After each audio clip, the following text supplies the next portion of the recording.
Haleluya. Puji Tuhan, pagi hari ini kita bisa berkumpul di tempat ini semua karena kasih setia Tuhan, amin. Coba lihat kiri kananmu, walaupun kita tidak bisa berjabat tangan langsung, kita bisa lambaikan tangan, katakan shalom. Ya, halo.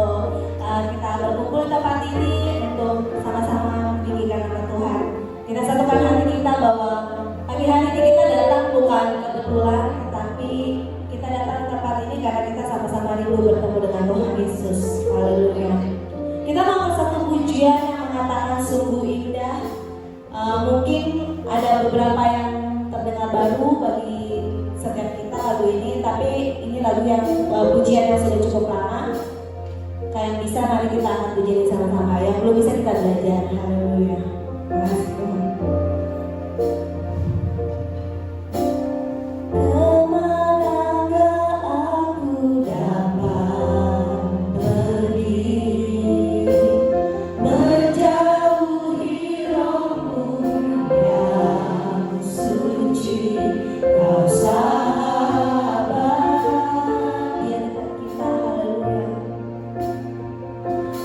Kau dekat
terlalu dalam untuk dimengerti.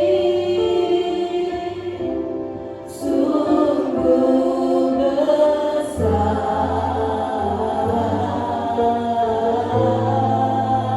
sungguh indah yang kau pikirkan tentangku. Tak tersalah di bagiku. Sungguh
Terima kasih Tuhan Yesus buat kasih setiamu yang tidak pernah berkesudahan dalam hidup kami.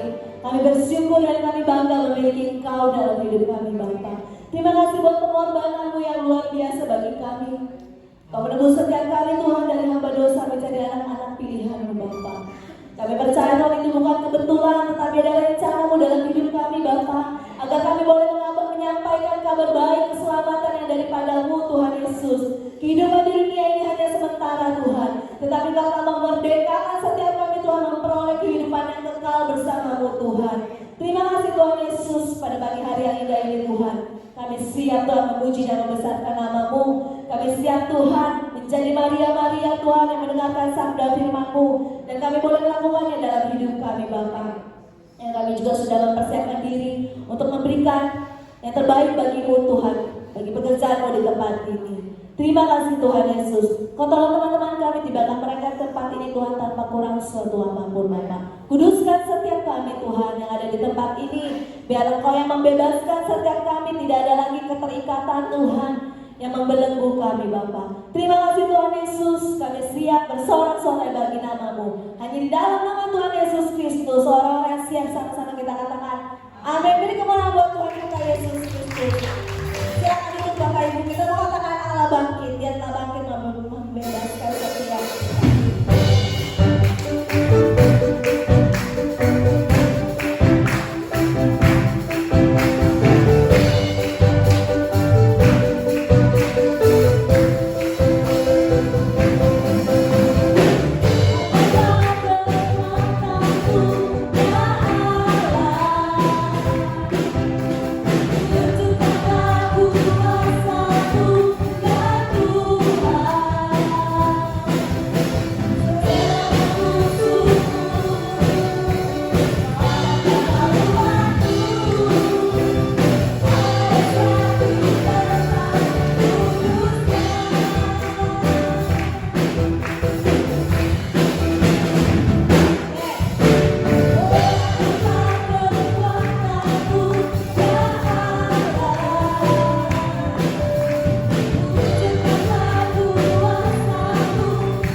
berkerumun. Asalkan kita tetap jaga jarak, jaga kesehatan, rajin cuci tangan, hidup yang sehat. Hidup sehat bukan cuma buat tubuh kita, tetapi hati kita. Kita isi dengan pertemuan ibadah seperti ini, dan kita adalah orang-orang yang lebih dari pemenang karena kita berani melangkahkan kaki kita di tempat ini. Amin. Amin. Kita mau katakan kita lebih dari pemenang. Haleluya.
Segala kekuatan yang kami miliki bukan punya kami Tuhan, tetapi semua oleh karena Roh-Mu yang ada di dalam hidup kami, Yesus.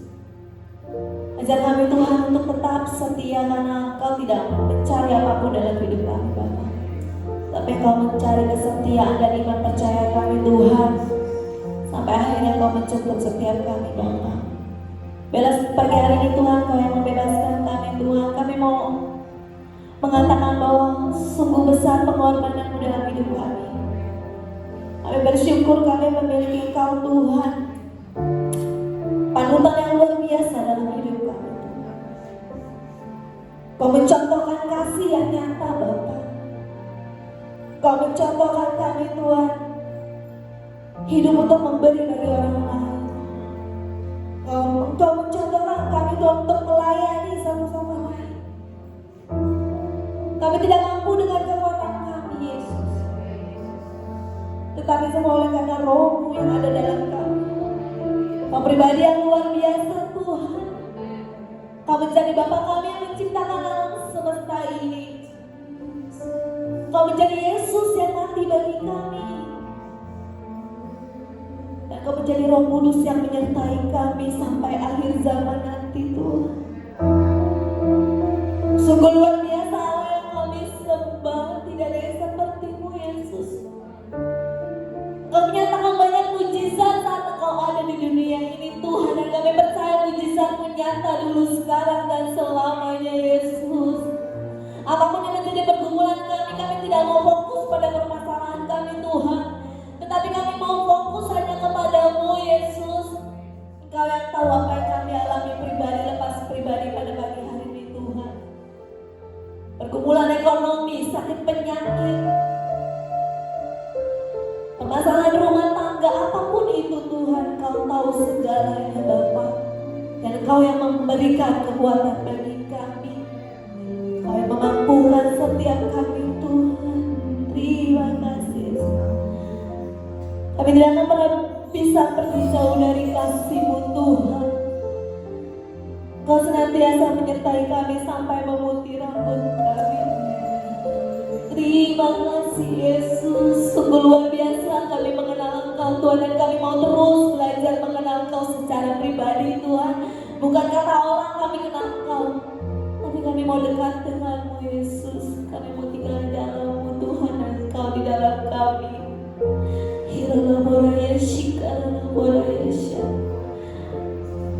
Mari gunakan waktu-waktu yang Tuhan berikan dengan sebaik-baiknya.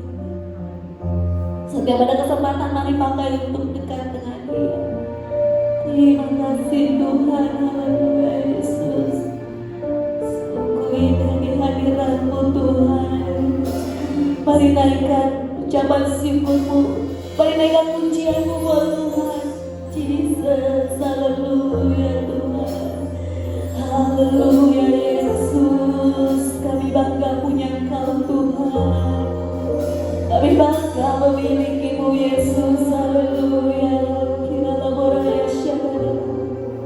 Ini kami Tuhan.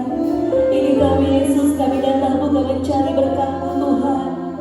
Kami datang mencari Engkau Tuhan. Kami datang mencari wajah-Mu Yesus. Haleluya. Haleluya Jesus. Haleluya. Kami bersyukur buat kasih-Mu Tuhan. Kami bersyukur buat pemeliharaan-Mu. Kami bersyukur buat anugerah-Mu Yesus. Haleluya. Kami bersyukur buat karya-Mu. Kami bersyukur buat pengorbanan-Mu Tuhan. Haleluya. Kami bersyukur. Kami bersyukur apapun yang terjadi. Kami mau tetap katakan Engkau baik Tuhan. You are so good Jesus. Oh haleluya. Haleluya. Kami menyembah Allah yang hidup. Kami menyembah Allah yang luar biasa. Kami menyembah Allah yang dahsyat. Kami menyembah Allah yang mampu melakukan segala perkara Tuhan. Tiada yang mustahil bagi-Mu. Ya Allah, tiada yang mustahil bagi-Mu. Haleluya. Jesus, haleluya.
Tuhan, mendengarkan sabda firman-Mu. Kuduskan pikiran kami, hati kami, telinga kami Tuhan. Pakai hamba-Mu, apapun yang disampaikan beliau Tuhan, itu semua daripada Engkau. Dan kami boleh mendengar dan melakukannya dalam hidup kami. Terima kasih Tuhan Yesus. Hanya di dalam nama-Mu kami berdoa. Kami mengucap syukur. Mari orang siap mendengarkan firman Tuhan. Sama-sama katakan amin. Silakan duduk Bapak Ibu.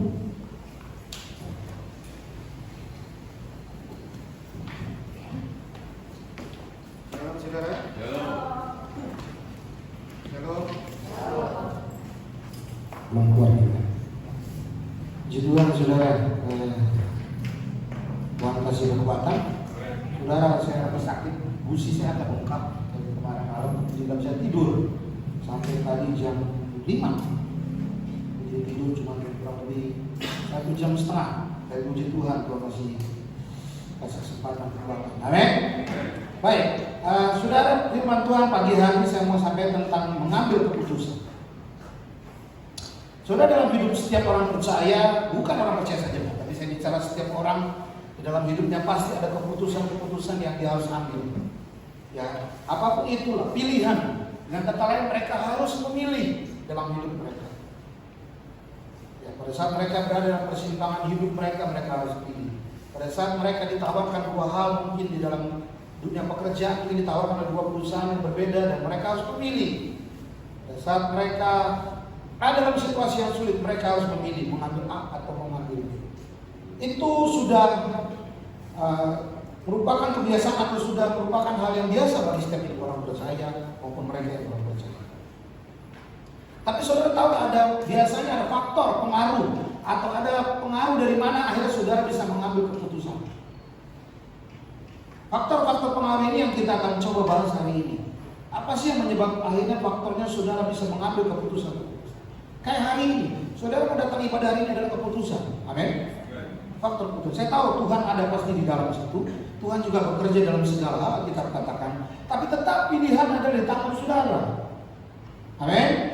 Saudara bisa saja Tuhan bilang saudara, tapi saudara malas, saudara segala macam hal. Banyak faktor yang bisa membuat saudara akhirnya mengambil keputusan yang tidak tepat, keputusan yang tidak benar. Atau sebaliknya, ada keputusan yang saudara bisa ambil dengan benar dalam hidup saudara. Ya, mungkin karena saudara bergantung sepenuhnya kepada Tuhan, atau mungkin saudara betul-betul yakin bahwa yang saudara ambil adalah benar, sehingga saudara mengambil keputusan. Nah, pagi hari ini ada 4 yang kita akan belajar. Ya, dari orang-orang yang mungkin sudah lihat dalam hidup mereka dalam mengambil keputusan. Ya, ada 4 tokoh di dalam Alkitab yang mungkin kita akan bahas sedikit pada saat mereka mengambil keputusan. Ya. Yang pertama, saudara buka dalam kitab Kejadian 13. Kejadian 13. Ayatnya yang ke-10. Kejadian 13 ayatnya yang ke-10 sampai dengan yang ke-13.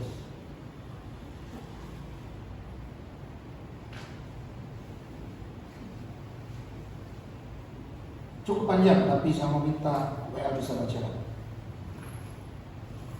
Kejadian 13 ayat 10 sampai 13. Lalu Lot melayangkan pandangnya dan dilihatnya lah bahwa seluruh lembah Yordan banyak airnya, seperti tanah Tuhan, seperti tanah Mesir sampai ke Zoar. Hal itu terjadi sebelum Tuhan memusnahkan Sodom dan Gomora. Sebab itu Lot memilih baginya seluruh lembah Yordan itu. Lalu ia berangkat ke sebelah timur dan mereka berpisah. Abraham menetap di tanah Kanaan, tetapi Lot menetap di kota-kota lembah Yordan dan berkemah di dekat Sodom. Adapun orang Sodom sangat jahat dan berdosa terhadap Tuhan. Amin. Yang pertama kita mau bicara tentang satu tokoh dalam Alkitab yang namanya Lot. Saudara tahu Lot? Siapa? Sekolah minggu nih, guru lagi. Lot adalah saudara keponakan lah atau mungkin masih ada kaitan dengan Abraham. Suatu kali mereka pergi bersama-sama, Abraham mengajak Lot untuk ikut dengan dia karena janji Tuhan untuk ke tanah perjanjian. Di dalam perjalanan mereka kan, karena mereka membawa harta mereka dan mereka juga mengalami banyak hal dari setiap kota. Tuhan memberkati mereka, Tuhan memberikan sesuatu sehingga ternak mereka semakin lama semakin Banyak. Nah karena terendamnya banyak, mereka mulai mengelolanya bersama awalnya. Tapi berjalan waktu kan mulai terpisah, ya punya Lot, punya Abraham. Nah mereka mulai berebutan, saudara. Berebutan apa? Air untuk ternak mereka lah, untuk mereka juga mungkin. Mereka berebutan sehingga akhirnya suka berantem antara anak buahnya Lot dengan Abraham. Lalu Abraham pikir ini nggak boleh begini terus, kalau ribut terus sudah jadi masalah. Lalu Abraham mengambil keputusan, ya udah gini deh Lot. Sekarang kamu pilih. Kalau kamu ke selatan, saya ke utara. Kamu ke timur, saya ke barat. Pokoknya kamu pilih mana, saya sebaliknya. Enak kan? Jadi kan nggak ketemu kan? Lalu Lot melihat situasinya. Oh kayaknya enaknya di kota yang ini. Kadang-kadang airnya banyak, seperti di Mesir, seperti dibilang katakan seperti tangannya Tuhan. Ya artinya subur sekali. Lalu Lot mengambil keputusan untuk pindah ke satu sisi. Sedangkan Abraham di Kanaan, dia mengambil kota yang sekarang, yang waktu itu menjadi Sodom dan Gomora termasuk di dalam. Nah yang pertama saya mau kasih tahu saudara, keputusan yang diambil oleh Lot itu menggambarkan tentang keputusan karena keinginan mata saja. Apa yang dia lihat saja, tanpa berpikir seperti apa atau bagaimana. Yang dia tahu, ini bagus, hanya sebatas mata. Berapa banyak di antara kita pun juga melakukan hal yang sama. Pengambilan keputusan kita hanya berdasarkan apa yang kita lihat saja. Ini kayaknya lebih bagus, ini lebih baik, ini lebih berdasarkan apa yang hanya kita lihat saja. Banyak orang datang ke gereja juga karena melihat dari mata. Lalu gereja sana besar, parkirnya luas, bla bla bla. Mudah memilih hanya sebatas dengan mata. Belum tentu cocok sebenarnya kan? Belum tentu juga pas dengan saudara. Belum tentu saudara Tuhan panggil untuk ada di sana. Siapa tahu Tuhan panggil saudara di suatu gereja yang kecil, tapi saudara bisa melayani, saudara bisa memberikan apa yang saudara punya, saudara bisa melakukan perkara-perkara besar yang Tuhan tahu di dalam hidup saudara. Sebagai orang memiliki talenta sehingga saudara bisa lakukan sesuatu yang maksimal. Kalau saudara di gereja yang mungkin bukan gereja besar. Beberapa teman saya, beberapa orang sering diskusi, kita bicara soal kalau di gereja besar itu biasanya perhatian dari level atas agak bukan mereka nggak memperhatikan, tapi pasti juga nggak terlalu maksimal sampai ke bawah. Apalagi kita orang baru, apalagi kita yang belum jadi apa-apa kasarnya kan begitu. Hanya sebatas orang-orang tertentu saja yang mungkin say hello dengan saudara di gereja besar. Bahkan ada beberapa gereja besar yang habis ibadah harus mau langsung jalan tanpa memperhatikan satu dengan yang lain. Tapi ada gereja-gereja kecil yang saudara lihat begitu luar biasa, kekeluargaannya luar biasa, saling menyapa, saling menegur. Mungkin karena kecil sehingga mudah untuk melihat semua. Ya. Itu yang lebih gampang melihat. Simple.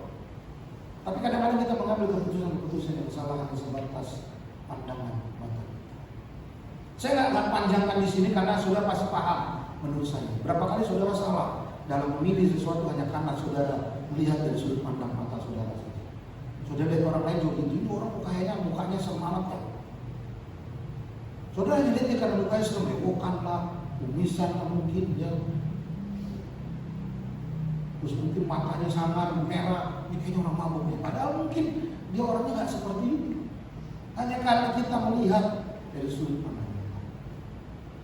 Kita bisa salah, saudara, kalau saudara menggunakan sebatas sudut pandang mata saudara. Yang kedua, saudara buka dalam kitab Rut 1 ayat yang ke-1 sampai dengan yang ke-5. Kita akan baca buka ayat saudara.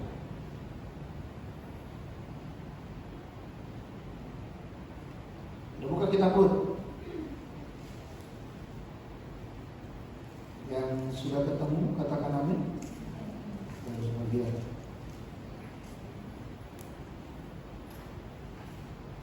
Cukup panjang, tapi nggak apa-apa, saudara bisa tahu kisahnya. Ada yang bisa bacakan? Rut 1 ayat yang pertama sampai dengan yang ke-5. Panjang nih, malas bacanya. Ada yang bisa bacakan?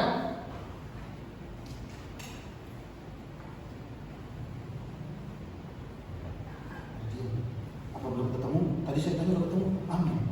Sudah baca, belum. Berarti belum ketemu ya? Saya tunggu lagi ya Bapak. Rut 1 ayat 1 sampai 5. Amin.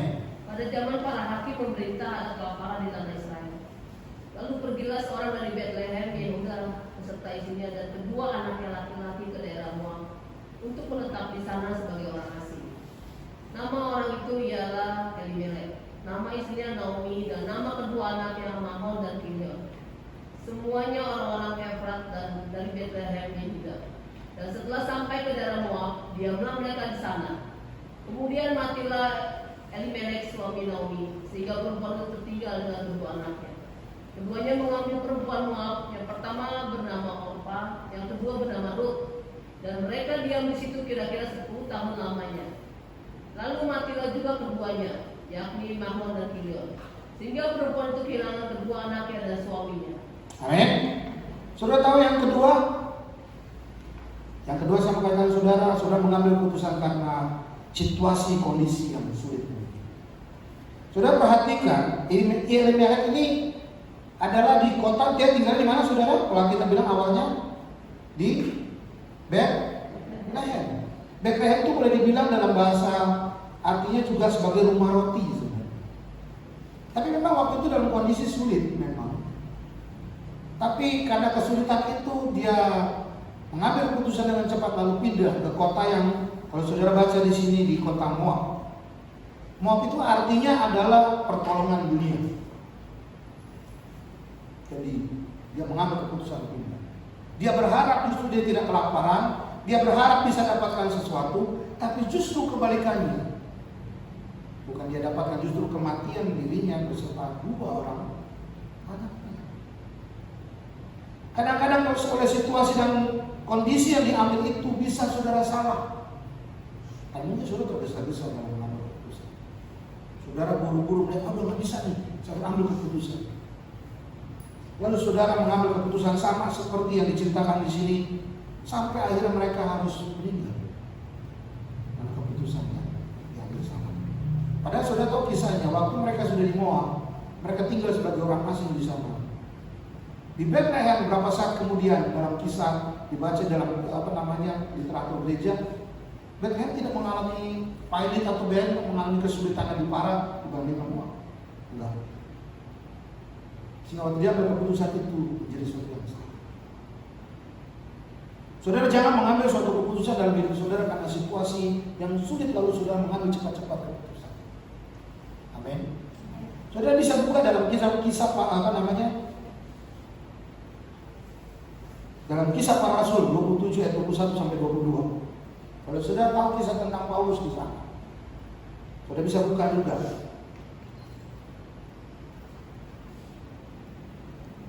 Kisah para rasul 27 ayatnya yang ke-21 sampai 22.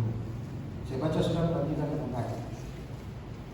Dan karena mereka berapa lama tidak makan, berdirilah Paulus di tengah mereka dan berkata, saudara-saudara, jika sekiranya nasihatku dituruti supaya kita jangan berlayar dari kereta, kita pasti terpelihara dari kesukaran dan kerugian ini. Tetapi sekarang juga dalam kesukaran ini aku menasihati kamu supaya kamu tetap bertabah hati, sebab tidak seorang pun di antara kamu yang akan binasa kecuali kapal ini. Saudara, suatu saat Paulus mengingatkan dengan beberapa orang yang pelayanan di satu tempat. Mereka mau melayani di suatu kota namanya Kreta di bagian Asia Kecil. Pada saat mereka mau berangkat, Paulus diingatkan mungkin oleh Tuhan. Lalu Paulus bilang, kita jangan berangkat. Jangan berangkat. Mungkin karena mereka ada di kota yang sekarang mereka tinggal waktu itu mengalami kesulitan penganiayaan dan mereka dikejar-kejar. Lalu mereka buru-buru pindah ke kota lain. Lalu Paulus mengingatkan mereka, jangan, kita di sini saja. Tapi mereka nggak mau, udah kita berangkat aja pokoknya. Di sini kan nggak aman, bla bla bla. Akhirnya mereka berangkat ke kota Kreta itu. Dan apa yang terjadi? Mereka justru kelaparan di sana. Para mengalami kesulitan. Maka Paulus ingatkan, kalau dengerin nasihat saya kan, kita nggak begini nih. Kadang-kadang saudara dalam situasi sulit, dalam situasi yang mungkin saudara mengalami banyak hal, saudara kadang-kadang butuh dengaran dengan orang-orang yang mungkin saudara perlu dengan nasihat. Mungkin orang yang lebih dewasa dari saudara, mungkin orang yang lebih punya pengalaman dari saudara, sehingga mereka bisa kasih masukan kepada saudara sebelum saudara mengambil keputusan-keputusan. Jangan karena situasi yang sulit lalu saudara panik, lalu saudara mengambil keputusan-keputusan yang tidak tepat. Amin. Ini situasi yang hari ini saudara alami kan begini. Saudara, orang banyak cepat panik. Baru kemarin kejadian di Jalan K. Sudah lihat, pasti sebagian nggak tahu udah dapat belum videonya. Orang naik motor atau minggir, tiba-tiba jatuh dari motornya, lalu seperti orang kaya lalu meninggal. Nggak ada yang berani deketin. Sebelah kanan ada tukang becak dengan becaknya. Di kiri kanan saya percaya orang karena waktu itu hujan, pasti ada orang berteduh juga kan. Tapi itu nggak ada yang nyamperin sudah. Sampai seperti bangun sebentar lalu jatuh lagi. Lalu baru ada yang mau deketin, tapi ada orang yang mau bilang jangan-jangan. Saya tahu kenapa? Karena takutnya cike gitu, corona. Dia takut itu lalu nggak ada yang berani deketin sampai akhirnya ini nggak bisa.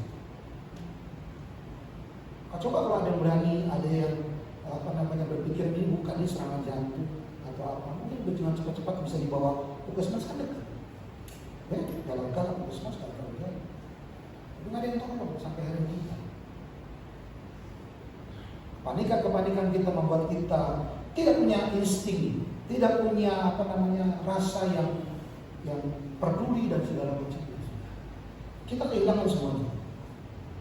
Kepercayaan, kita kehilangan kepedulian. Kalau saudara dengar ada Gilbert sedang bicara dengan seorang dokter. Dia bilang corona itu memang ada. Tapi saudara harus membuang jauh-jauh dari pikiran saudara. Dites saudara dengan tangan begini, dengan pikiran saudara bilang ya ada corona, ditekan pasti itu. Tapi kalau saudara gini, ada Tuhan, ada pertolongan Tuhan, ada kekuatan Tuhan, saudara lebih kuat. Tangannya walaupun ditekan nggak kuat. Jadi mempengaruhi saudara, sangat mempengaruhi. Saudara dalam mengambil keputusan-keputusan dengan buru-buru, dengan cepat-cepat, tanpa tenang dulu. Saya belajar namanya Seven Habits. Saya masih ingat sampai termasuk Egg Habit muncul lagi, yang terakhir adalah Egg Habit. Tapi yang bagus Seven Habits itu dia sudah bahas 7. Egg Habit itu hanya bahas 1 poin yang utama yaitu tentang spiritual sebenarnya. Tapi yang Seven Habits ada satu pernyataan yang bagus di sana. Artinya gini, kalau saudara marah, kasih jeda waktu. Jangan langsung marah. Kalau saudara dapat sesuatu yang tiba-tiba datang kepada saudara, suatu masalah kah, sesuatu hal kah yang sepertinya merugikan dan segala macamnya, saudara diminta untuk berdiam minimal 1 jam untuk menjedahkan waktu saudara. Beberapa saat, 15 menit, setengah jam, 3 jam. Tidak perlu merespon dulu terhadap apa itu. Ya kalau yang emergency ya saudara haruslah. Yang kalau tiba-tiba saudara yang seperti tadi ada yang meninggal atau ada yang tiba-tiba, mungkin saudara harus cepat dengan itu. Tapi kalau ini bicara tentang masalah saudara, pergumulan saudara, di Seven Habits diajarkan untuk saudara mengambil waktu untuk tidak langsung mengambil keputusan. Amin. Ambil waktu saudara beberapa saat, tenangkan saudara dulu, berpikiran jernih, baru ambil keputusan. Di Seven Habits ada kuadran, 4 kuadran disebutnya. Saya kasih saudara sedikit belajar. 4 kuadran itu adalah 1, 2, 3, 4 seperti itu. Yang satu adalah kalau umpamanya ada masalah langsung reaksi. Seperti lampir saudara. Kebakaran langsung semprot aja.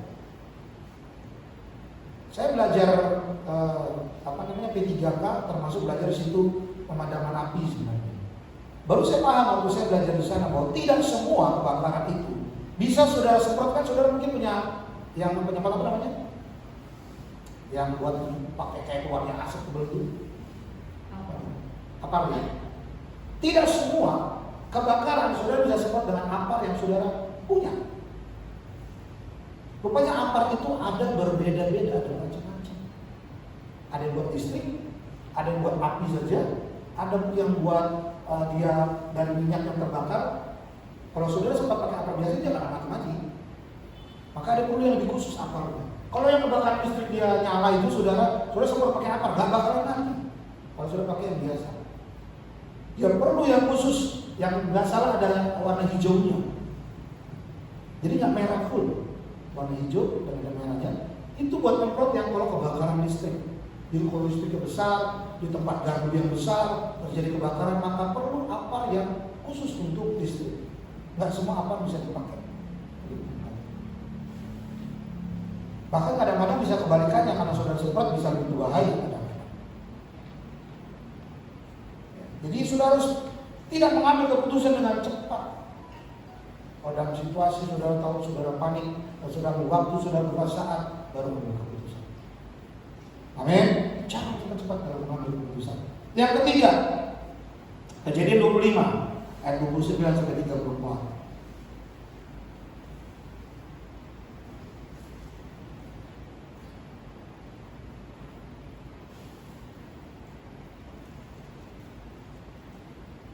Saudara nggak perlu baca, saya baca di rumah dan pasti saudara sudah tahu kisahnya. Yang ketiga karena nafsu, emosi atau ambisi. Ini bicara tentang Esau dan Yakub. Esau menjual hak kesulungannya kepada Yakub dengan semangkuk kacang merah. Mengambil keputusan dengan emosi karena ambisi ada sesuatu yang dia mau. Berapa banyak kita juga lakukan itu dalam hidup kita. Kita mengambil keputusan yang karena emosinya kita, karena maunya kita, karena kita nafsu jadi buru-buru mengambil keputusan. Wah, udah ambil aja ini. Esau tidak berpikir panjang. Dia kena lapar, dia harus berburu, nggak dapat buruannya, lalu lihat apa? Lihat, Yakub sedang masak bubur merah, wah wanginya enak. Datang namanya Yakub, dia minta tolong bagi buburnya. Yakub bilang nggak segampang itu, serahkan hak kesulunganmu, belum boleh makan. Tanpa dia pikir panjang, lalu dia ya udah nggak apa-apa sini, saya penting mau makan. Dia makan. Walaupun dia hanya bicara, tapi di dalam perkristenan di masa-masa Yakub dengan Esau, dia punya hak langsung untuk mengambil langsung itu, karena dia sudah kasarnya menjualnya kepada Yakub dengan harga semangkuk buburnya. Kadang-kadang dalam hidup kita mengambil keputusan dengan cepat hanya karena keinginan dan kemauan kita aja, tanpa kita pikir. Oh ini bagus, wah ini begini, lalu saudara dengan cepat mengambil keputusan. Kalau memang saudara sudah yakin memang itu bagus, memang itu tidak ada masalah dan saudara sudah yakin sepenuhnya, ya boleh saudara ambil keputusan. Tapi jangan langsung tiba-tiba langsung lihat hanya bagus langsung ambil.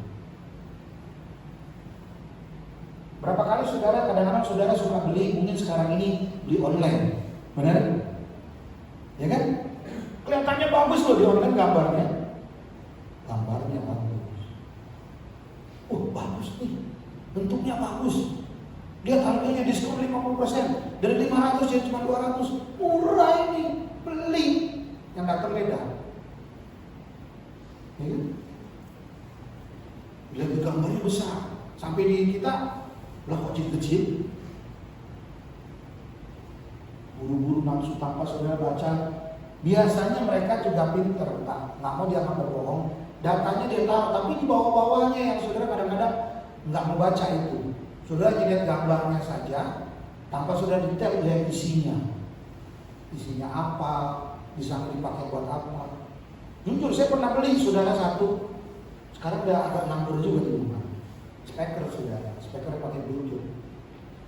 Dan di gambarnya gede, wah ini gede lumayan. Terus kan promonya gitu kan, suaranya inilah stereo lah, bla bla bla gitu kan. Tanpa saya perhatikan di bawahnya nggak tahu ada ukurannya. Saya kira paling sebesar ini lah, lumayan. Nggak tahu yang datang cuma segini sudah.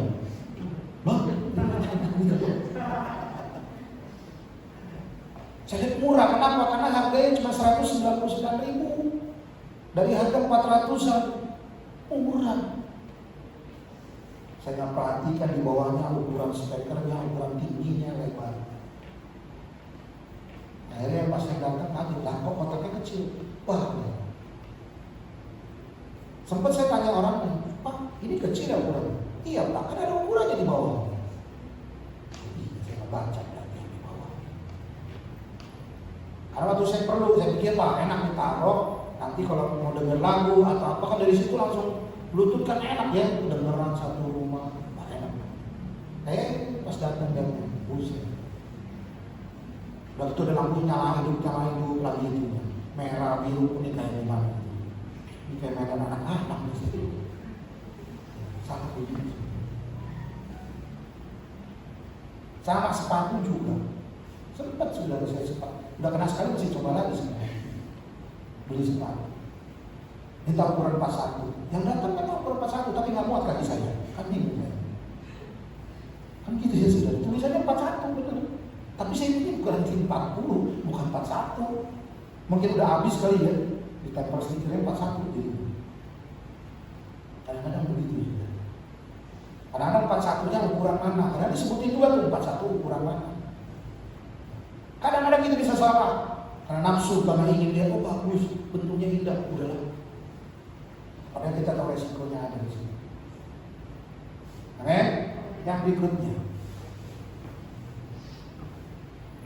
Tokoh yang berikutnya saudara, buka 1 Raja-Raja 12.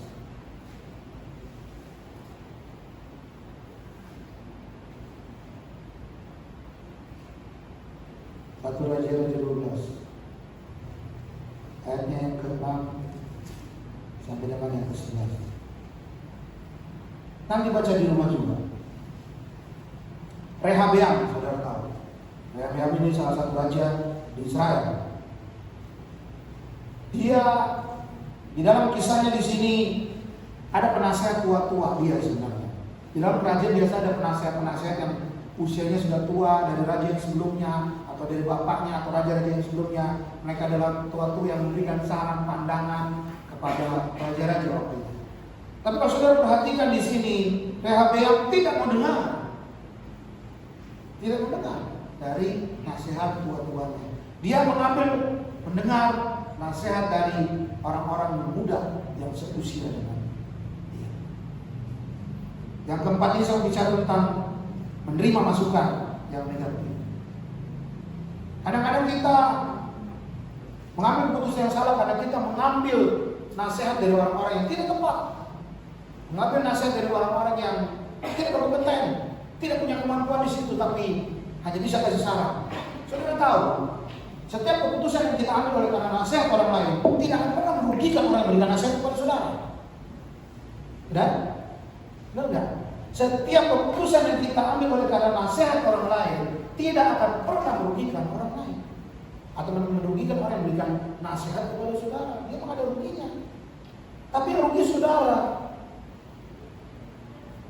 Maka butuh saudara mengambil nasihat dari orang-orang yang punya kemampuan, skillnya memang di situ, sanggupan dia di situ, pengalaman dia di situ. Bayangkan seorang raja yang raja sebelum-sebelumnya sudah ada penasehat yang pada saat penaikan tahta itu ganti jadi Rehabeam, pasti pendatuanya masih sama orang-orang itu di situ. Yang diangkat orang-orang yang punya pengalaman di situ, tapi tidak mau didengar oleh Rehabeam. Maka banyak kali dia gagal dalam memimpin kerajaan. Karena dia ada anak muda yang maunya happy, maunya yang seneng-seneng aja. Sehingga akhirnya banyak kali Rehabeam mengalami gagal. Karena ada nasihat yang salah. Berapa banyak kita juga melakukan hal yang sama. Pada saat ada orang yang lebih tua menasihati kita, pada saat orang tua mungkin menasihati saudara yang punya pengalaman di situ, saudara abaikan, saudara membunuh. Sehingga keputusan yang saudara ambil itu bisa salah. Walaupun tidak juga orang yang tua bisa salah kan? Bisa. Makanya saya bilang saudara bisa lihat apakah dia memang punya kompetensi di situ atau dia punya kemampuan di situ. Kalau kita tahu nasihatnya oleh karena saudara punya memang karena mereka pernah ada di situ ya sudah, berarti saudara bisa pakai nasihat. Amin. Walaupun Paulus juga pernah nasihati kepada Timotius, jangan merasa kau muda, jangan merasa kau nggak enak karena kau merasa kau muda. Ya kalau kamu udah punya pengalaman, kamu udah mengembalakan juga, udah memimpin berapa sidang, tetap nasihatmu itu perlu. Kenapa? Karena kamu berhasil kok dalam sidang, dalam memimpin suatu ibadah. Sudah tahu Timotius umur 14 tahun memimpin sidang. Bayangkan umur 14 tahun dia udah bisa memimpin ibadah, udah memimpin. Paulus kasih kesempatan dia untuk memimpin di satu kota, untuk memimpin di sana. gereja di sana. Umur 14 tahun. Maka dia merasa minder. Umur kan baru segini. Baru berapa? Mungkin waktu nasihat itu dimuncul umurnya 16 atau mungkin 20. Kan saya muda, yang lain yang tua. Tahu sih yang ini. No, bukan karena muda, tapi karena pengalaman, karena kau sudah terbukti. Udah muda. Amin. Kalau saudara berkaitan, saudara mau ngomong tentang bagaimana hubungan dengan warga, ya tanya mereka bagus. Ibu RT kan, tanya dia pasti dia ngerti. Kalau saudara tanya Esther, bagaimana hubungan RT gini? Setengah mati dijawab buat saudara. Bisa-bisa salah pasti jawab. Jadi, saudara bicara tentang kaca bisa tanya kan sama di belakang kita, abang kita di sana. Tebal kaca ukurannya berapa, bagusnya cocok pakai kaca apa, kalau kamar mandi itu cocoknya pakai kaca apa, kalau kaca jendela pakai kaca apa, saudara kan bisa. Tanya orang yang punya pengalaman di bidang kaca. Kenapa kamar mandi harus pakai tempel? Kenapa gedung-gedung yang kacanya di kantor aja itu pakai kaca-kaca yang ruangannya kaca? Tidak boleh kaca biasa. Sekalipun sudah pakai tebal 20, kasar ngomong. Tetap nggak boleh pakai kaca biasa. Harus tempel. Kenapa harus tempel? Ada yang tahu kaca tempel dengan kaca biasa bedanya apa? Nggak tahu kan? Oh, di belakang ada yang tahu. Saya tahu karena dulu saya main di interior, maka saya tahu. Saya bingung kenapa orang mau beli kaca yang mahal banget. Hanya sekedar hanya buat sekat aja. Kenapa harus pakai kaca mahal? Saya mikir dulunya, lu pakai kaca buat apa? Mahal-mahal banget. Semeternya bisa berapa juta? Ini pakai kaca biasa. Rupanya sudah tahu kalau kaca tempel itu dia kena benturan atau dia kena sesuatu yang tajam atau dia kena benturan keras, maka waktu saat dia pecah, dia akan hancur.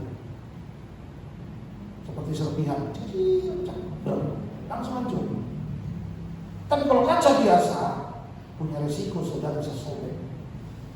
Dia pecah, jatuh. Nah, saudara bisa bayangin kalau sama selebar ini ujungnya tajam, lewatin saudara.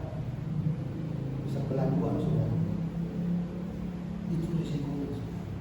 Kaca mobil saudara tahu, kaca yang di depan mobil saudara itu tempel. Bukan kaca yang biasa saudara lihat kayak di pinggir jalan ada orang jual ukuran yang besar-besar itu. Bukan. Kacanya tempel. Kenapa harus pakai kaca tempel? Kalau suatu saat terjadi kecelakaan, tabrakan, ada batu yang kena ke kaca mobil saudara, dia akan pecah secara hancur. Enggak bentuknya pecah, potongan yang bisa menusuk saudara. Itu. Kita tahunya itu. Baru baca. Kalau saudara nggak pernah ketemu sama orang-orang yang punya pengalaman di situ, saudara pasti nggak tahu. Kalau saudara minta nasihat kan jadi enak. Tapi kalau ketemu orang yang bodoh, beneran kayak murah aja sama ini kaca, nggak sama. Kalau saudara mau tanya besi, di sini ada 2 orang tukang besi, bukan tukang loak tapi saudara, tukang besi. Saudara bisa tanya harus pakai apa, ukuran berapa, ulirnya gimana. Banci atau enggak, itu bisa tanya. Kalau saudara tanya HT, nah itu di belakang ada David, ada saya, itu bisa tanya. Kalau pakai keramik yang bagus gimana ya? Yang gimana ya? Ukurannya gimana ya? Masangnya gimana ya? Saudara bisa tanya. Saya sedikit contoh, saya pernah baru tahu kalau masang keramik atau HT itu sebenarnya sudah tahu nat itu yang pembatasnya saudara. Itu kan dimasukin pakai semacam semen, tapi nama saya ada lupa, tapi tahu. Rupanya tidak boleh langsung dipasang. Setelah pasang keramiknya dulu, tidak boleh langsung dikasih natnya. Saya tanya sama tukang ini kan, kenapa nggak boleh? Alasannya kenapa nggak boleh? Semen itu panas. Jadi waktu pertama kali mesin basah, maka dia akan mengeluarkan panas, uapnya pasti ada keluar. Nah dibiarkan dia keluar dulu dari waktu itu minimal 2, 3, 4 hari. Agar kenapa? Waktu nanti udah ditutup natnya, di dalamnya nggak ada udara yang teruruk. Sehingga dia nggak jadi paping itu naik sudah. Sudah pernah di rumah yang keramiknya naik? Suatu tiba-tiba bergerak naik semua. Itu karena ada gas di bawah. Itu contohnya. Saudara perlu dengarkan nasihat orang-orang yang sudah tahu yang potensi di situ. Amin. Amin. Sehingga setiap keputusan yang kau ambil tidak salah. Amin. Itu yang saya mau sampaikan kepada saudara pagi hari ini. Dalam mengambil keputusan saudara buka dalam Amsal 21 ayat yang ke-30. Sudah tahu Tuhan kita dan Tuhan penasihat ajaib. Amin. Penasihat kami kita. Yang paling utama pasti saudara harus bergantung sepenuhnya kepada Tuhan. Walaupun saudara dengar dari siapapun keputusanmu, saudara tetap saya berharap saudara bisa bertanya sepenuhnya kepada Tuhan, sehingga setiap keputusan yang kau ambil itu bisa tepat dan benar. Amsal 21 ayat 30. Kalian bisa bacakan bagi ayat terakhir kita.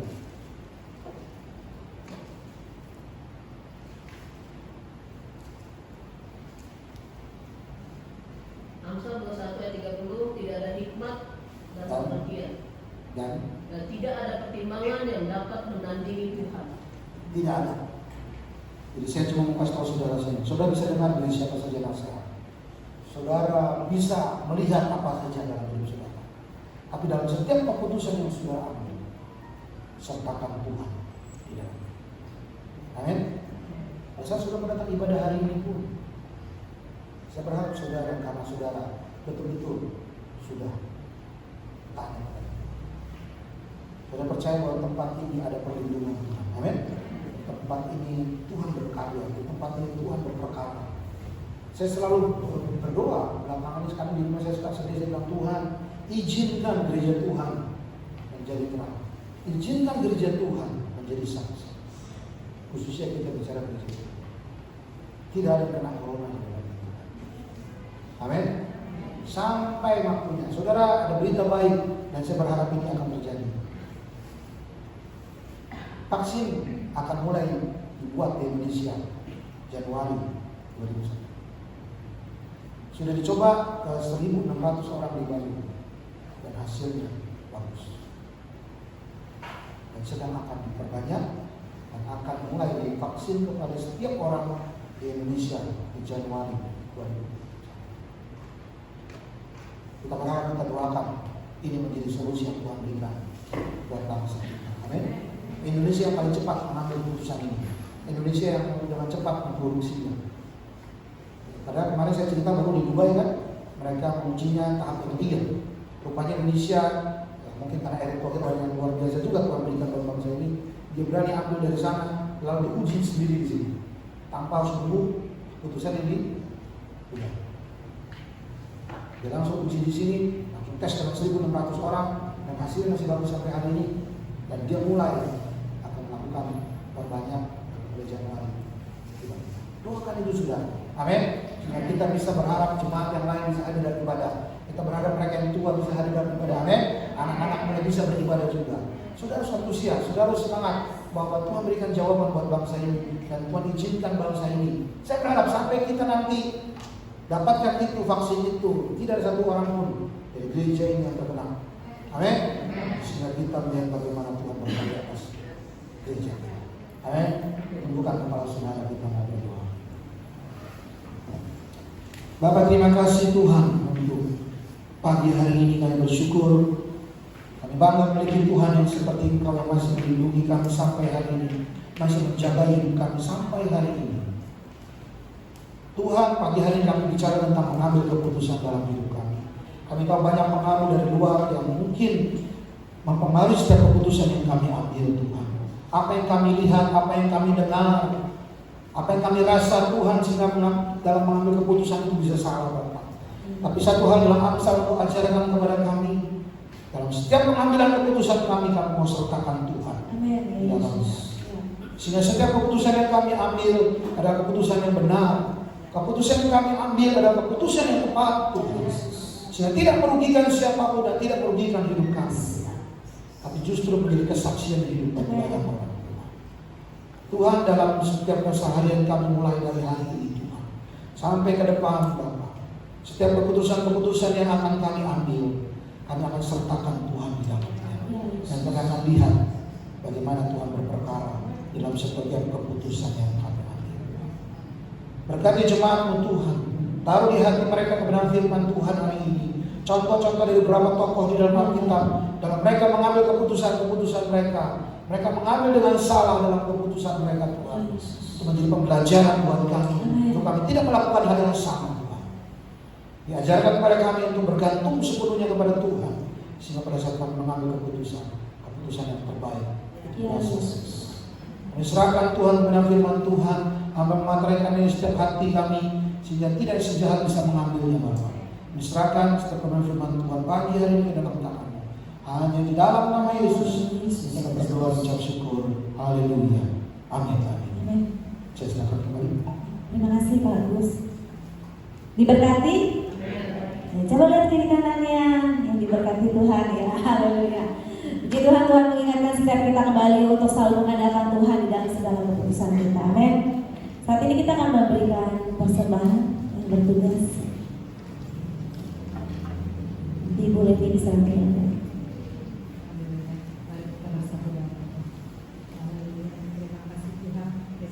Semua kebaikan dan pemberian Yesus. Terima kasih untuk waktu kesehatan yang Kau berikan buat kami semuanya Yesus. Biar kami terus memakai apa yang Kau berikan kepada kami.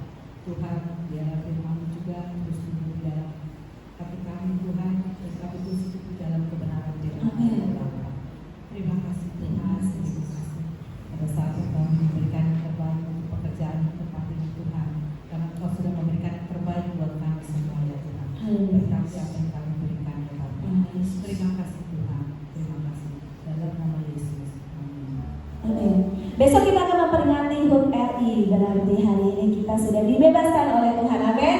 Ya, besok kita akan memperingati.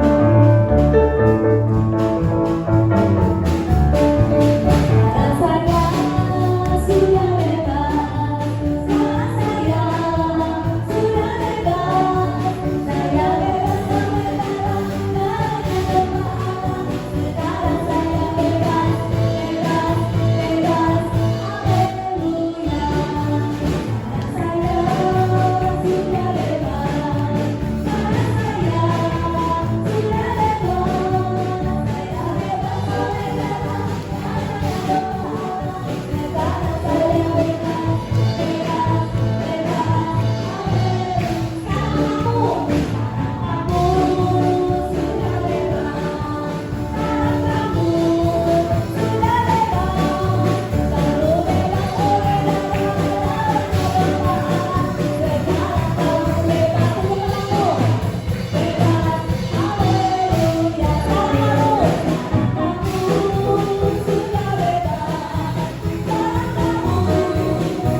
ada yang kita anggap dari orang lain, tapi carilah dahulu kerajaan Allah dan kebenaran, maka kita akan selalu dituntun di dalam jalan kebenaran.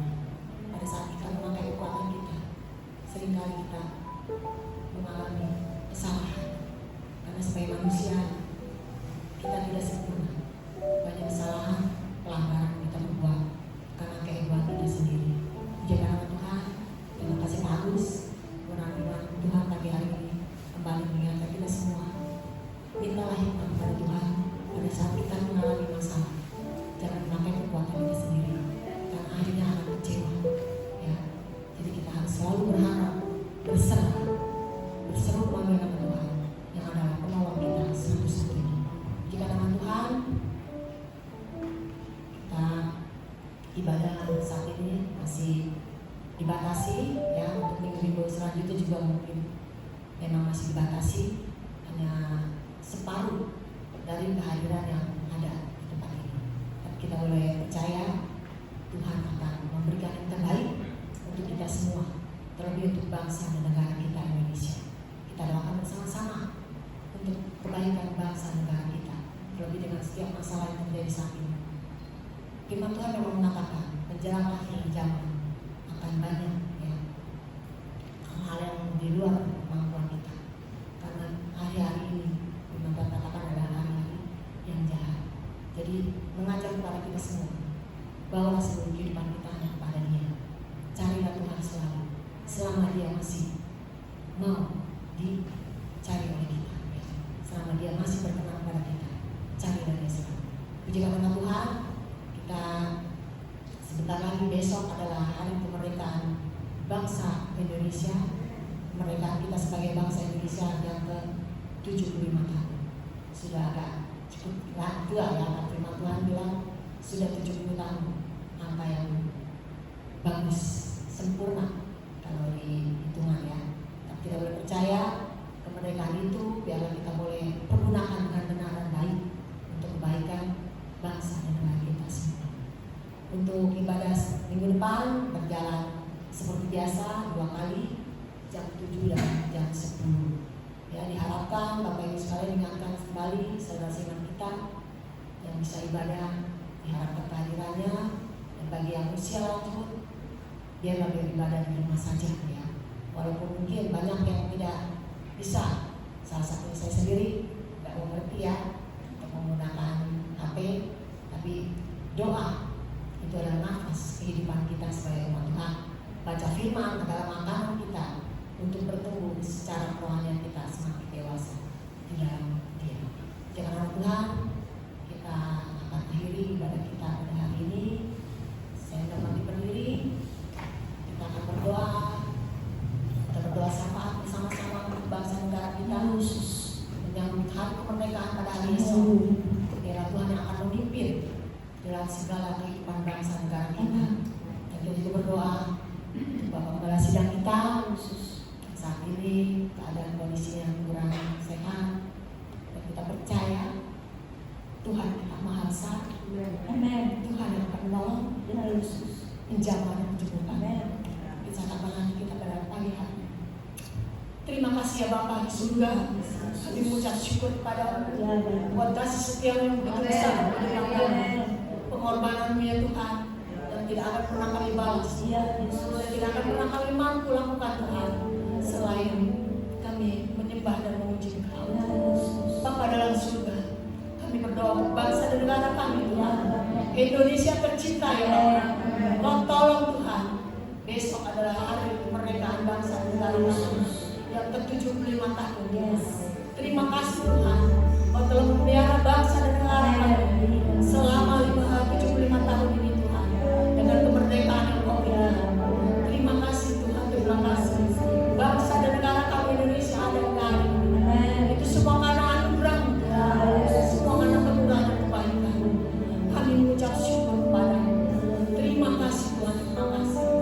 Bapa dalam surga, Kau tolong Tuhan untuk kegiatan kemerdekaan bangsa negara kami pada esok hari Tuhan, di mana